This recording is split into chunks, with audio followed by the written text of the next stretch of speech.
आपल्याला कल्पना आहे, लोकसभेच्या काळात आपण बघितलं, संविधान विरोधी शक्ती, अराजकतावादी शक्ती, या शक्तींचा प्रादुर्भाव या महाराष्ट्रामध्ये आपल्याला पाहायला मिळाला।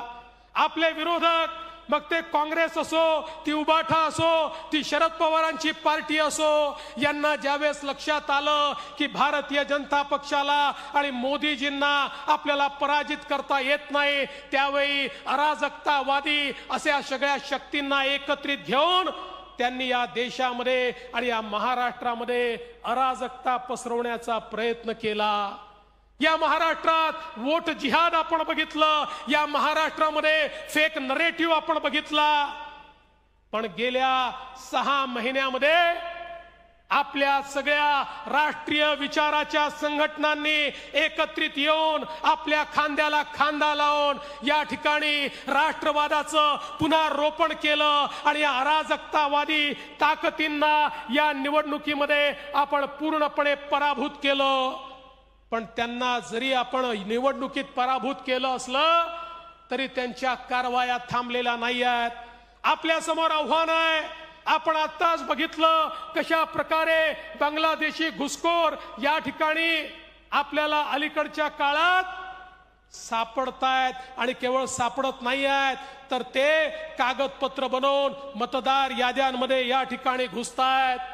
आमच्या किरीट भाईंनी परवा त्या ठिकाणी मालेगावचं उदाहरण दिलं, ज्या मालेगावमध्ये शेकडो नवीन जन्म प्रमाणपत्र अचानकपणे हजारो लोकांना त्या ठिकाणी मिळाले। मालेगाव असेल, इकडे अमरावतीचं अंजनगाव असेल, अचानक त्या ठिकाणी एकेका गावामध्ये 100 लोकांना जन्माचं प्रमाणपत्र मिळत आहे। 50 वर्षाचे 60 वर्षाचे लोक अचानक आपल्या जन्माचं प्रमाणपत्र काढतायत। वोट जिहादचा पाठ सुरू झालेला आहे। हे सगळे घुसखोर आहेत। या घुसखोरांना बाहेर काढण्याचं आव्हान हे आता आपल्या समोर आहे। या देशामध्ये एकही घुसखोर या महाराष्ट्रामध्ये आपल्याला त्या ठिकाणी राहू देता कामा नये।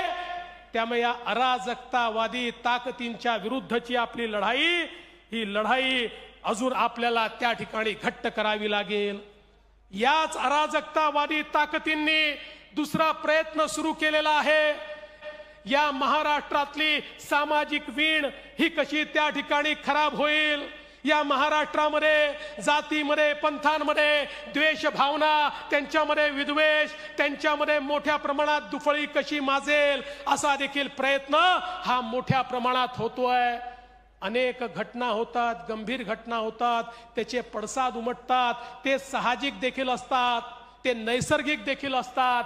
पण अनेक वेळा अशा पडसादांचा उपयोग करून अराजकतावादी आपलं मत कसं पुढे नेता येईल असा देखील प्रयत्न करतात।